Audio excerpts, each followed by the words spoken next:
ले चलते हैं आपको भोपाल, जहां पूर्व सीएम कमलनाथ प्रेस से बातचीत कर रहे हैं वीडियो कॉन्फ्रेंस। आज के दिन संकल्प लेंगे ये press world press freedom day में स्वतंत्रता का और निर्भय का। ये मेरी पहली प्रेस कॉन्फ्रेंस है इस्तीफे के बाद। आप सबको मैं जानना चाहता हूं ये गवर्नमेंट कैसे गिरी, क्या क्या प्रलोभन थे, पर एक बात स्पष्ट है कि जो 22 विधायक गए, किस प्रकार का प्रलोभन दिया गया, आज ये बात जनता के सामने है, आज आम आदमी समझ रहा है। और मुझे इस बात का बहुत दुख भी है। 15 साल बाद कांग्रेस की सरकार बनी और मुझे 15 महीने मिले। 15 महीनों में से 2.5 महीने तो आचार संहिता और लोकसभा चुनाव में गए। काम के लिए मेरे पास केवल 12.5 महीने थे। मुझे इस पद का दुख नहीं है कि ये पद नहीं रहा।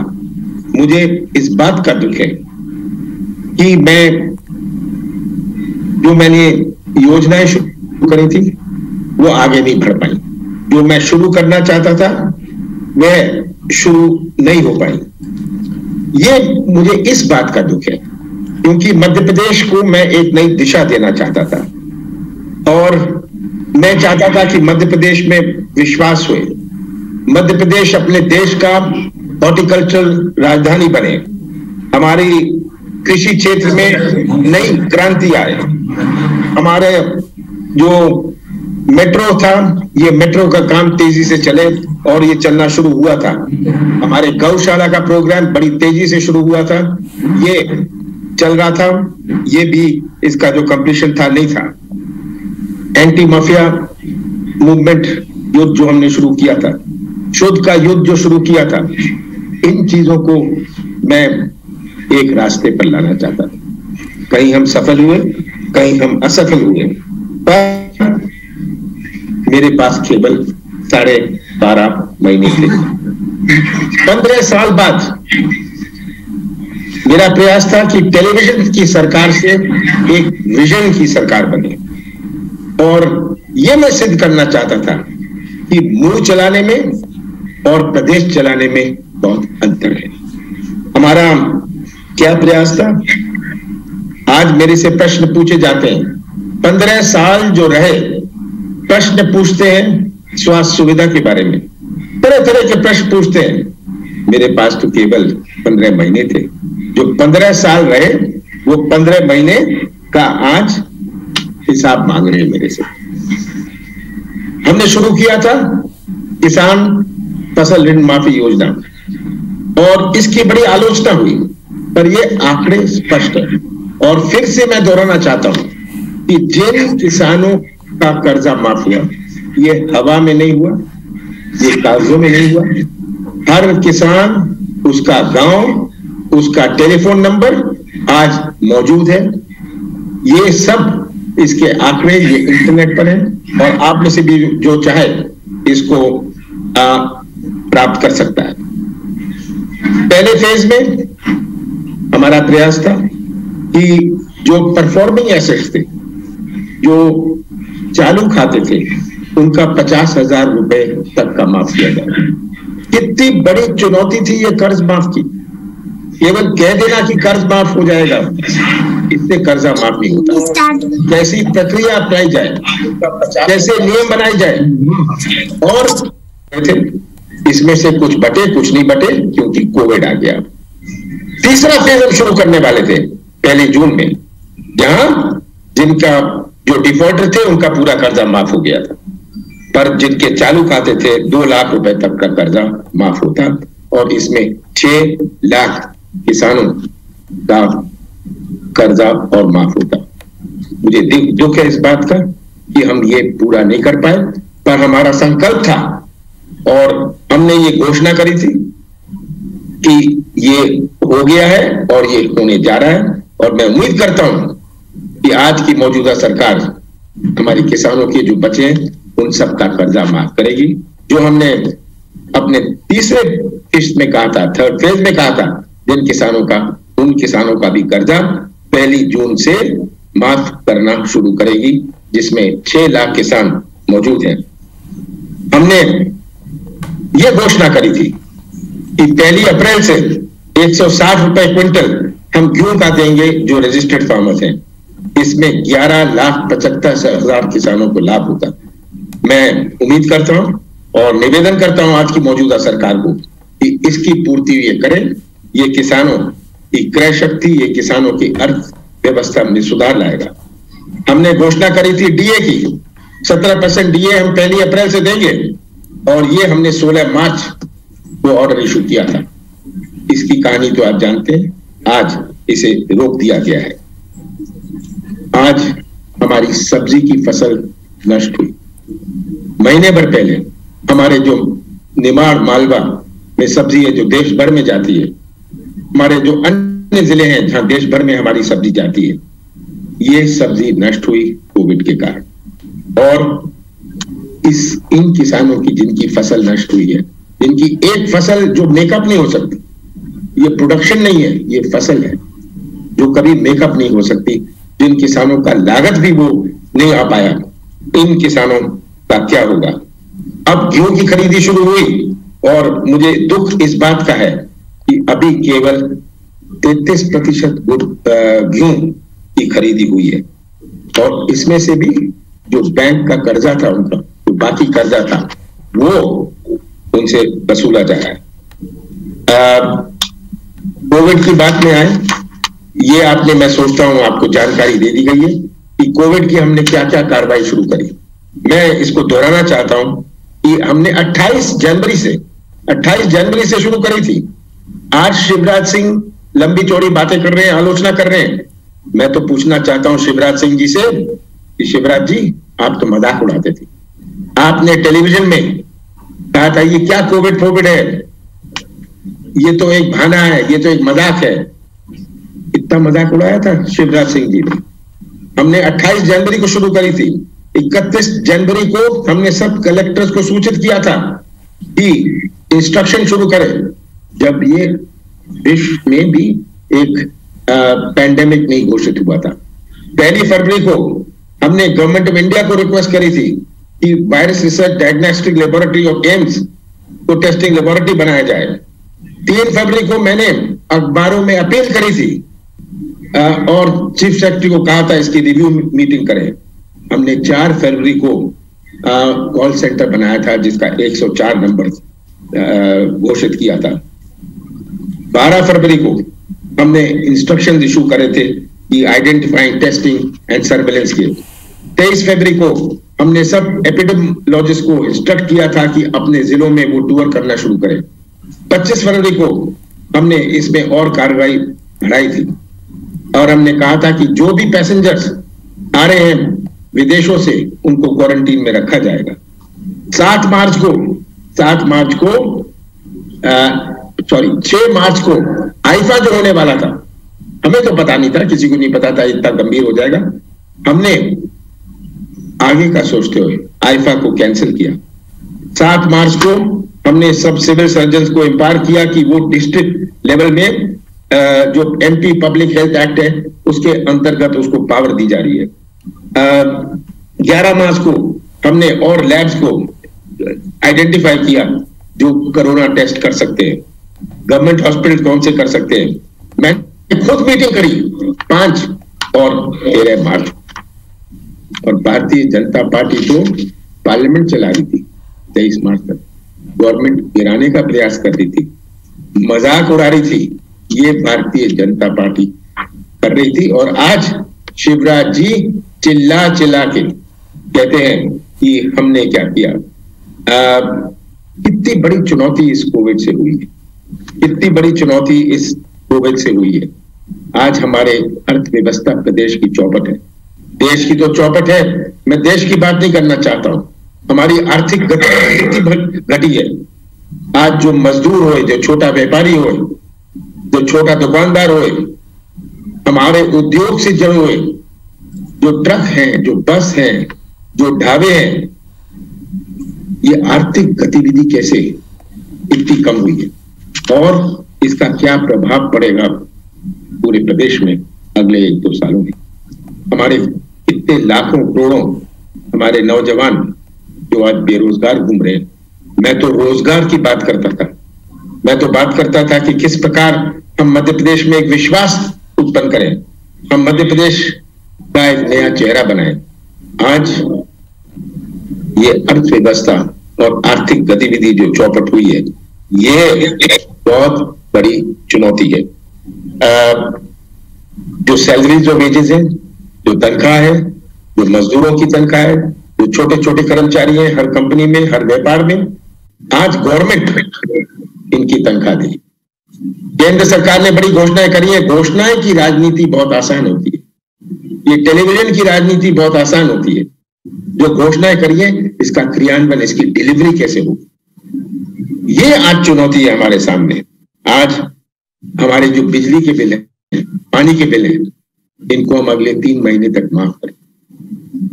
आज जो हमारा टैक्स है, आज जो हमारा म्युनिसिपल टैक्स है, अन्य प्रकार की जमीनों पर टैक्स है, इनको माफ किया जाना चाहिए कुछ महीनों के लिए। जो छोटे व्यापारी हैं, जो छोटे उद्योग हैं, उनका 1 करोड़ रुपए तक का जो ब्याज है, 1 करोड़ का जिसका कर्जा है, उसका जो ब्याज है, इसे भी माफ कर देना चाहिए। आज हमारा मक्का हुई, आज मक्का का रेट 1100 रुपए पहुंच गया है। आज हमारा किसान बेच नहीं पा रहा है समर्थन मूल्य में हमारा गेहूं। तो हमारा छोटा व्यापारी जो किराने की दुकान है गांव में, उसका क्या होगा, उसके व्यापार का क्या होगा? जो ट्रैक्टर चलाता था, जो मजदूरी करता था, उसका क्या होगा? ये आज चुनौतियां हमारे सामने। और मैंने तो अखबारों में पढ़ा कि राशन शॉप में राशन नहीं है, पर शराब की दुकानें खुलने वाली है। राशन की दुकानें नहीं चल पाएंगी, पर शराब की दुकानें जरूर चल पाएंगी। ये आज मैंने अखबारों में पढ़ा है। मुझे इसकी बड़ी चिंता है। मध्य प्रदेश के आगे आने वाली पीढ़ियों की बड़ी चिंता है। हमारे बुजुर्गों ने तो बुरा समय देखा है, युद्ध देखा है, उन्होंने सब चीजों से मुकाबला किया है, और हमारे बुजुर्ग, हमारे समाज ने उसे जीता है। पर आगे आने वाली पीढ़ी, आज का नौजवान, आज आपने देखा टेलीविजन पर, आपने फोटो देखी, किस प्रकार के बच्चे 18, 19, 20 साल के मजदूर विभिन्न प्रदेश से आज भटकते हुए वापस आ रहे हैं। आज इन मजदूरों, जो माइग्रेंट लेबर है, हमारी लेबर पूरे देश भर में है, कोई व्यवस्था नहीं। 24 मार्च को ये घोषित किया था, आज तक इसकी ये हो जाएगा, बस चल जाएगी, रेल चल जाएगी, पर जो फैसले भूमि पर अतिक्रमण कर निर्माण कार्य करने वाले, मैं खत्म कर लूं, आप इसमें बोलना चाहते हैं? कलेक्टर ने इसके लिए सभी एसडीएम और तहसीलदार को निर्देश दिया। अपना माइक म्यूट कर ले बाकी के सभी लोग प्लीज। राष्ट्र ने बताया कि मैं आप बोलना चाहते हैं? नहीं सर, ये बीच में और कोई डिस्टर्बेंस है? मध्य प्रदेश के पूर्व मुख्यमंत्री कमलनाथ प्रेस कॉन्फ्रेंस में ये बता रहे हैं कि कई योजनाएं जो उन्होंने शुरू की थी, उन योजनाओं को पूरा करना चाहते थे, लेकिन ऐसा हो नहीं पाया। प्रदेश की जनता की हमारी नीति और नियत क्या थी, और मुझे विश्वास है ये हम पर आगे आने वाले समय पर जैसे पहले भरोसा किया है, फिर से भरोसा करें। पत्रकार मित्रों, मैं आप लोगों के प्रश्न बारी बारी से लूंगा। मैं सबसे रिक्वेस्ट करता हूं, जिसका नाम मैं लूंगा वो अपना माइक ऑन करे, बाकी अपने म्यूट कर ले, नहीं तो डिस्टरबेंस होगा।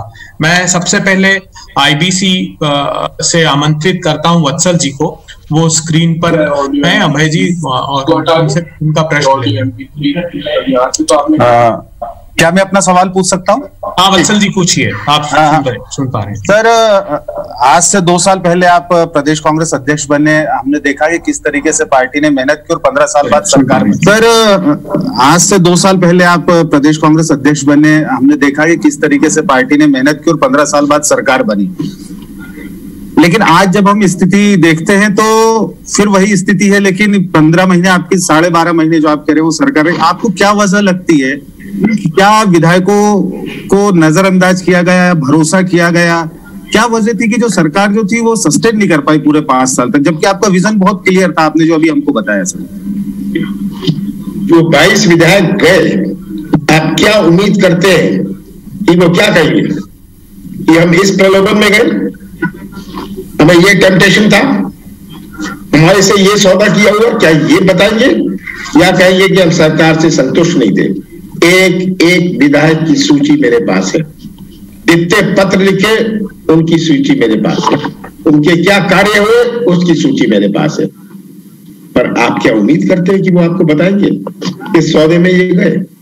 ये मैं नहीं मानता कि विधायकों ऐसी कोई बात थी जिससे वे दुखी थे, वे नाराज थे। समय समय पर मेरे पास मिल लेते थे, पर मुझे भी प्रदेश संभालना। मैंने अपनी गवर्नमेंट आउटसोर्स नहीं करी थी। आप जानते हैं कि पिछले सालों में गवर्नमेंट को तो आउटसोर्स किया जाता था, मैं खुद चलाता था। मैं मंत्रियों और अधिकारियों के साथ बैठ के खुद चलाता था कि एक हमें एक नया विजन से हमारा प्रयास था। तो ये आप कहें, कोई कहे कि ये विधायक दुखी थे, मैं इसे स्वीकार करने को तैयार नहीं हूं। मैं अब रिक्वेस्ट करता हूं, न्यूज 18 से प्रवीण जी हैं तो आए स्क्रीन पर और अपना सवाल पूछें। प्रवीण दुबे जी।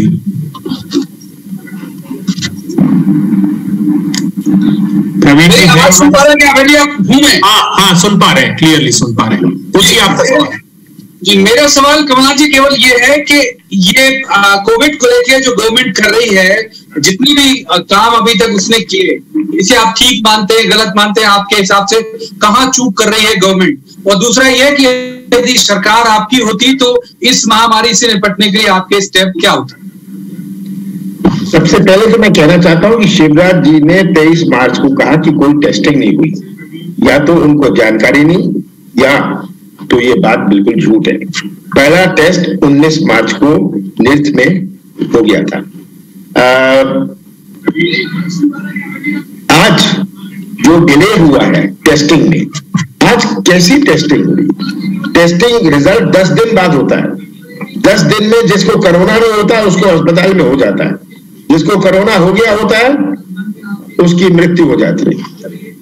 तो ऐसा प्रबंध करना था कि हमारे पास ventilator, kits, PPE, test kit सब उपलब्ध होते।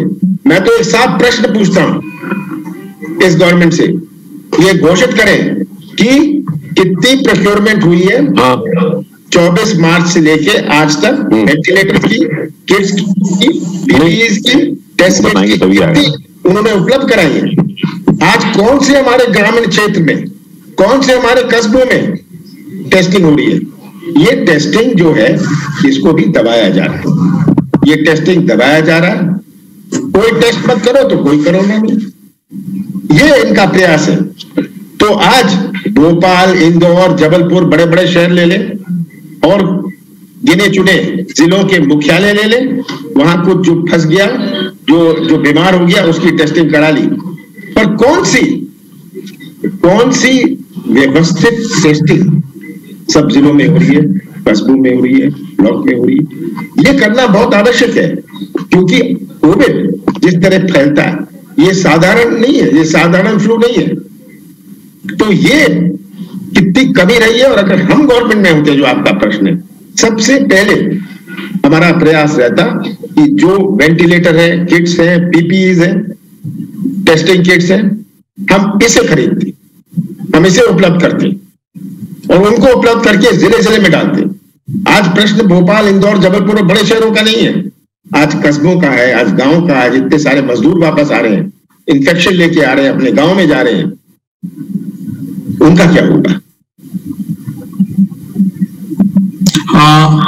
मैं अब आग्रह करता हूं इंडिया न्यूज से दीप्ति चौरसिया जी अगर हैं तो वे अपना प्रश्न करें। दीप्ति चौरसिया जी। दीप्ति जी आपका माइक अनम्यूट कीजिए। दीप्ति जी माइक अनम्यूट कीजिए। अभय जी, मैं अब न्यूज स्टेट ज्वाइन कर चुकी हूँ। अच्छा, सॉरी, माफ कीजिएगा, क्षमा कीजिएगा। जी बिल्कुल, मैं 2 सवाल पूछना चाह रही हूँ। एक तो ये कि कमलनाथ जी ने अभी कहा कि हमारी सरकार टेलीविजन की नहीं विजन की है, तो निश्चित ही विजन की सरकार है, काफी सारी प्लानिंग उन्होंने बताई, लेकिन सबसे बड़ी बात यह है कि इतना अच्छा विजन था और कमलनाथ जी का खुद का इतना लंबा राजनीतिक अनुभव था, फिर वो अपनी पार्टी को डिवीजन से क्यों नहीं रोक पाए?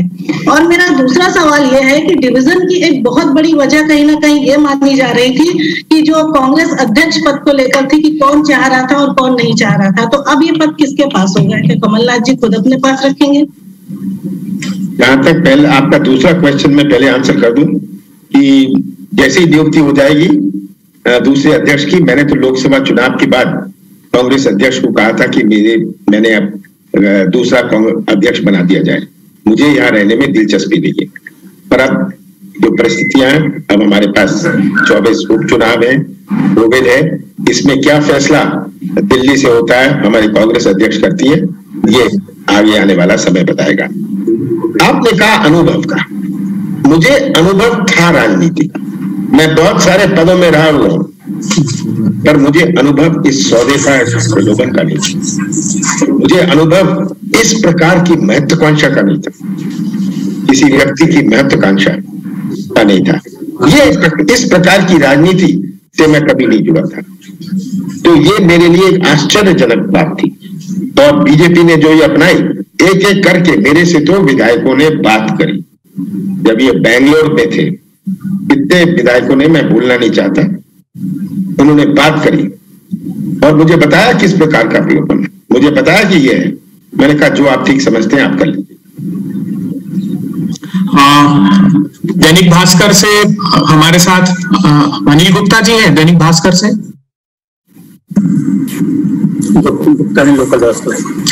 हाँ, अनिल जी आप अपना प्रश्न कर सकते हैं।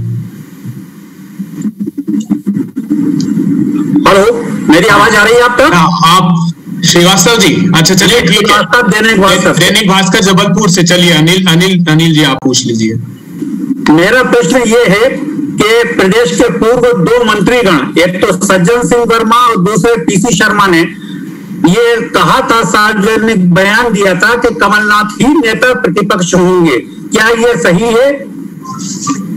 मैं प्रश्न नहीं समझा, आप क्या प्रतिपक्ष की नेता की बात? नेता प्रतिपक्ष की बात कर रहा हूं। आपके 2 मंत्रियों ने ये कहा था कि कमलनाथ जी ही नेता प्रतिपक्ष की भूमिका निभाएंगे।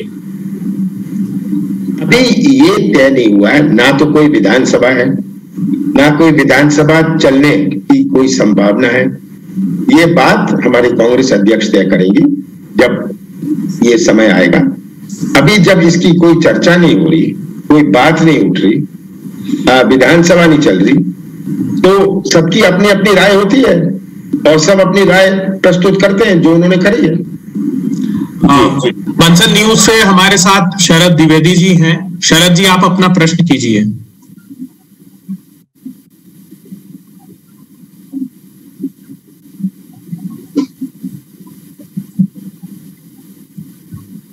शरद जी हैं हमारे साथ?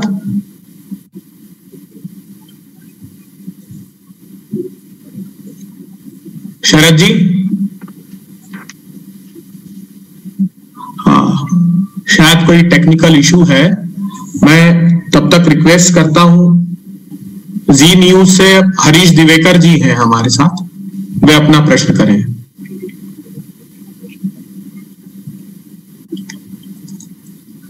आवाज आ रही है मेरी? हाँ आ रही है, हरीश जी आ रही है। कमलनाथ जी, शिवराज जी ने आरोप लगाया है कि किसान फसल बीमा का जो पैसा था आपने नहीं दिया। उनकी सरकार आई तो उन्होंने पैसा दिया जिससे किसान के खाते में 3,000 करोड़ रुपए गया। आप कर्ज माफी की बात करते हैं, क्या किसान कर्ज माफी के अलावा जो फसल बीमा का पैसा मिलना था कांग्रेस सरकार ने नहीं भरा था क्या? ये बिल्कुल गलत है। 17-18 का जो पैसा इन्होंने नहीं भरा था वो उन्होंने भरा है। ये तो देखिए, इसमें मेरी बात या शिवराज जी की बात का कोई मतलब नहीं है। आप तो इसे आरटीआई में आंकड़े मंगा सकते हैं, ये फैक्ट्स मंगा सकते हैं हमारे वित्त विभाग से, हमारे कृषि विभाग से। तो आज ये कुछ भी बोल दो, कुछ भी कह दो, ये जो बोलने की राजनीति है, मुंह चलाने की राजनीति है, इससे सबको आप गुमराह करते रहो। ये गुमराह की राजनीति बहुत हो गई, आम जनता समझ रही है। और मैं तो आप सब जो पत्रकार वहां बैठे हैं, आपसे तो निवेदन करूंगा कि जो भी शिवराज सिंह जी कहे, आप आरटीआई में इसके फैक्ट्स मंगा लीजिए। एक सवाल और है मेरा, एक सवाल और सप्लीमेंट्री बाद में ले लेंगे, एक बार सबका क्रम। छोटा सवाल है, जरूरी सवाल है, छोटा सवाल है। ये सवाल है, क्या ये 24 उपचुनाव है, क्या आपको उम्मीद है सरकार में वापस लौट पाएंगे? कितनी उम्मीद है, कितने % देते नंबर ये? मुझे तो पूरी उम्मीद है, क्योंकि आम जनता, आज बहुत अंतर है मतदाताओं में। मैंने 40 साल से चुनाव लड़ा है। अगर मैं आज प्रयास करूं कि जैसे मैं 40 साल पहले या 20 साल पहले चुनाव लड़ता था, मैं जानता हूं क्या हाल होगा।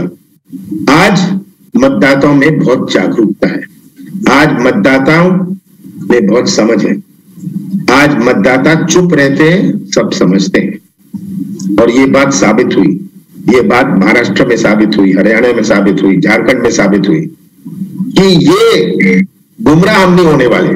तो आज ये समझते हैं, आज मतदाता हर इस 22 सीटों में समझ रहा है किस प्रकार का धोखा उनके साथ हुआ है, इस प्रकार ये लालच से ये गए हैं, जो 22 गए हैं।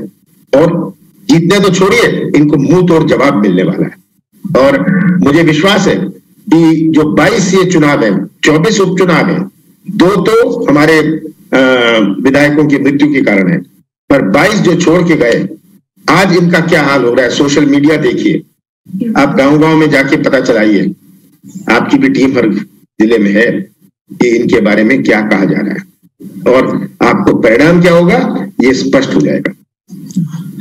हमारे साथ टाइम्स ऑफ इंडिया से सुचान्ना गुप्ता जी हैं। सुचान्ना जी, आप अपना प्रश्न कीजिए।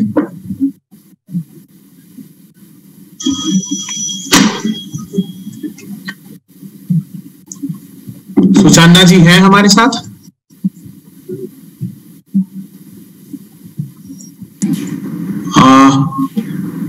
विजय दास जी अगर हो, विजय दास जी आप अपना प्रश्न कर सकते हैं। मेरी आवाज आ रही है? जी जी। कमलनाथ जी, मेरा सवाल है, जब 22 विधायक बंगलोर चले गए, उसके बाद भी दिग्विजय सिंह जी ने बार बार दावे किए कि कमलनाथ जी की सरकार 5 साल के लिए मजबूत है और सरकार नहीं गिरेगी। तो मेरा ये सवाल है, उनके इस दावे का और उनके इस भरोसे को लेकर आपने भी दावा किया था कि सरकार नहीं गई, और कल परसों आज तक में ये बात आई, आज तक चैनल में ये बात आई कि आपने भरोसा कर लिया, वो गलत था, जिसकी वजह से सरकार चले गई। तो क्या आप मानते हैं कि आपने झूठा भरोसा कर लिया था विधायकों पर? सबसे पहली चीज है, जो आज तक ने कहा है ये बहुत गलत है और इसका मैं खंडन करता हूं। 4 पत्रकार मुझे साथ साथ मिले थे, पता नहीं उनमें से कोई यहाँ मौजूद है या नहीं है, वो गवाह है। इन्होंने ऐसी कहानी बना दी कि मैंने कहा दिग्विजय सिंह ने का जजमेंट गलत था। मेरा जजमेंट गलत था, दिग्विजय सिंह के भी अंदाज में ऐसी बात थी, मेरे अंदाज में भी ऐसी बात थी कि ये नहीं जाएंगे। मुझे कभी विश्वास नहीं था कि हमारे कांग्रेस के विधायक या कोई भी विधायक इस प्रकार के प्रलोभन और इस प्रकार के सौदे में जाएगा। बात बड़ी लंबी हो गई थी, मैं तो कह रहा हूं, मेरे से बात करते थे, पर मुझे विश्वास नहीं था। तो दिग्विजय सिंह ने जैसे मेरा विश्वास था उन पर, वैसे दिग्विजय सिंह का विश्वास था। बंसल न्यूज से हमारे साथ शरद द्विवेदी जी जुड़ गए हैं, मैं उनसे आग्रह करता हूं कि वे अपना प्रश्न करें।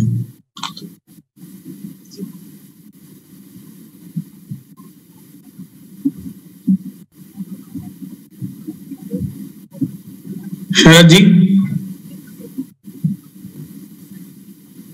अनम्यूट करिए सर। जी शरद जी पूछिए। शरद जी सुन पा रहे हैं आप? शरद जी म्यूट है आपका मोबाइल। शरद जी आप मोबाइल म्यूट है आपका ऑन कीजिए स्क्रीन पर जाकर। शरद जी पूछिए।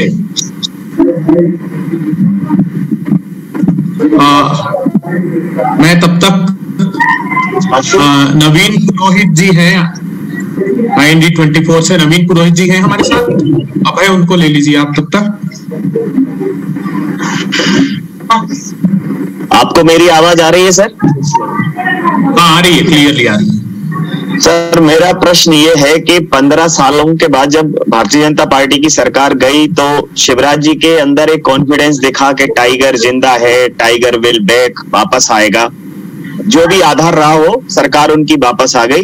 लेकिन आज चाहे कांग्रेस की बात हो, कांग्रेस के कार्यकर्ताओं की बात हो, कमलनाथ जी की बात हो, सबको एक विश्वास और है कि अगले 15 अगस्त को कांग्रेस पार्टी के मुख्यमंत्री के तौर पर, मध्य प्रदेश के मुख्यमंत्री के तौर पर कमलनाथ जी झंडा बंदन करेंगे। तो इस विश्वास का क्या आधार है? मैं माननीय पूर्व मुख्यमंत्री जी से ये पूछना चाहता हूं। मुझे पूरा विश्वास है कि जब ये 22 सीटों में 24 सीटों में उपचुनाव होगा, कोविड बीच में आ गया, नहीं तो ये चुनाव 2-3 महीने में हो जाता।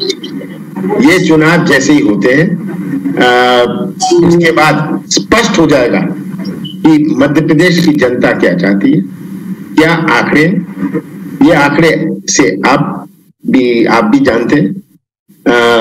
तो ये जब ये 24 सीटों के उपचुनाव, उनमें से हम 20-22 जो जीतेंगे, क्या ये सरकार टिक पाएगी? इसलिए मेरा इसमें सोच बड़ी स्पष्ट है। एनडीटीवी से अनुराग द्वारी जी हमारे साथ हैं। अनुराग जी, आप अपना प्रश्न कीजिए। अनुराग द्वारी, आपका माइक म्यूट है। अनुराग जी, आवाज आ रही है आपको? हाँ, अब आ रही है अनुराग जी। हाँ, मेरा एक छोटा सा सवाल था कमलनाथ जी।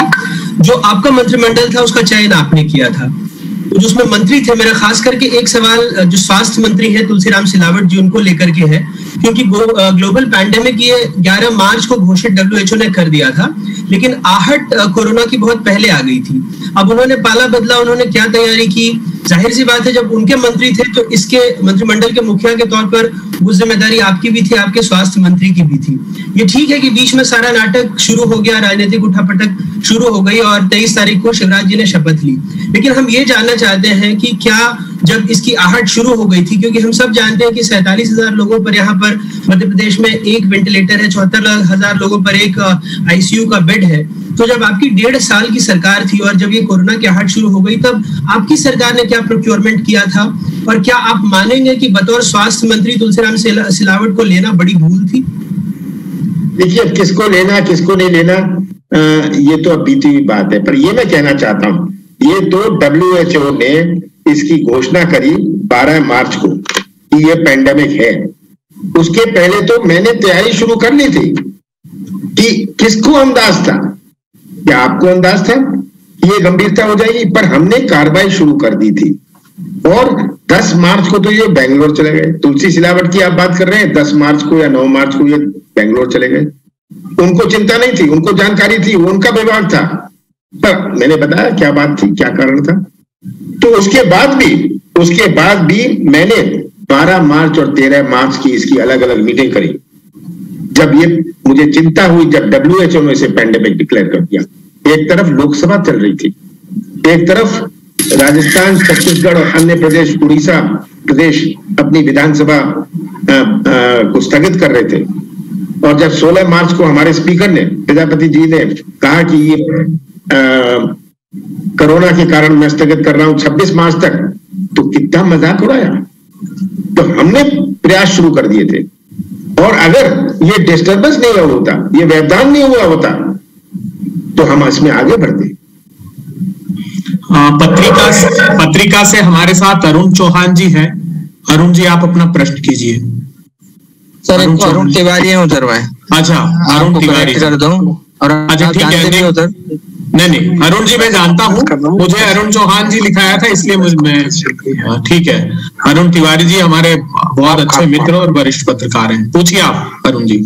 सर, मेरा एक सवाल है छोटा सा कि ये बात भी आई है उपचुनाव आगे होने हैं सर, लेकिन जो क्या सिर्फ प्रलोभन के कारण ये लोग गए हैं या कहीं हमें कुछ कमी रह गई थी, चूक हुई थी? क्योंकि जो लोग गए हैं, एक तो उनमें से सारे लोग वो नहीं है जो सिंधिया समर्थक थे, कुछ उसमें ऐड होते गए। 19 गए थे, 22 वहां पे हो गए। तो क्या तालमेल की कुछ गड़बड़ी थी या जो युवा और वरिष्ठ का कॉम्बिनेशन था उसमें कहीं थोड़ी बहुत वो मिसमैच था, कुछ इस तरह के कारण भी रहे हैं क्या? कोई मिसमैच नहीं था, ये जानते थे, ये मुझे मिलने थे, मैं नाम नहीं लेना चाहता, इनमें से कईयों ने मेरे से बात करी, कई जब दिल्ली में थे। पर आप ये को समझ नहीं है, ये कैसे गए कर्नाटक, किसके प्लेन में गए, इनका इस्तीफा किसने दिया, सुप्रीम कोर्ट में किसने, कौन गए, बीजेपी। क्या ये गए क्योंकि वो असंतुष्ट थे, बीजेपी उनके पीछे लगी कि वो असंतुष्ट थे? सीएम कमलनाथ प्रेस कॉन्फ्रेंस के बाद पत्रकारों से चर्चा कर रहे हैं, उनके सवालों का जवाब दे रहे हैं। एक ही बात की 15 महीने में 12.5 महीने काम के लिए उन्हें मिले और समय रहते ही कई प्रयास कोविड-19 को देखते हुए सरकार ने, उनकी तत्कालिक सरकार ने कर दिए थे, लेकिन अभी के हालातों पर पूर्व सीएम कमलनाथ सरकार पर निशाना साध रहे हैं।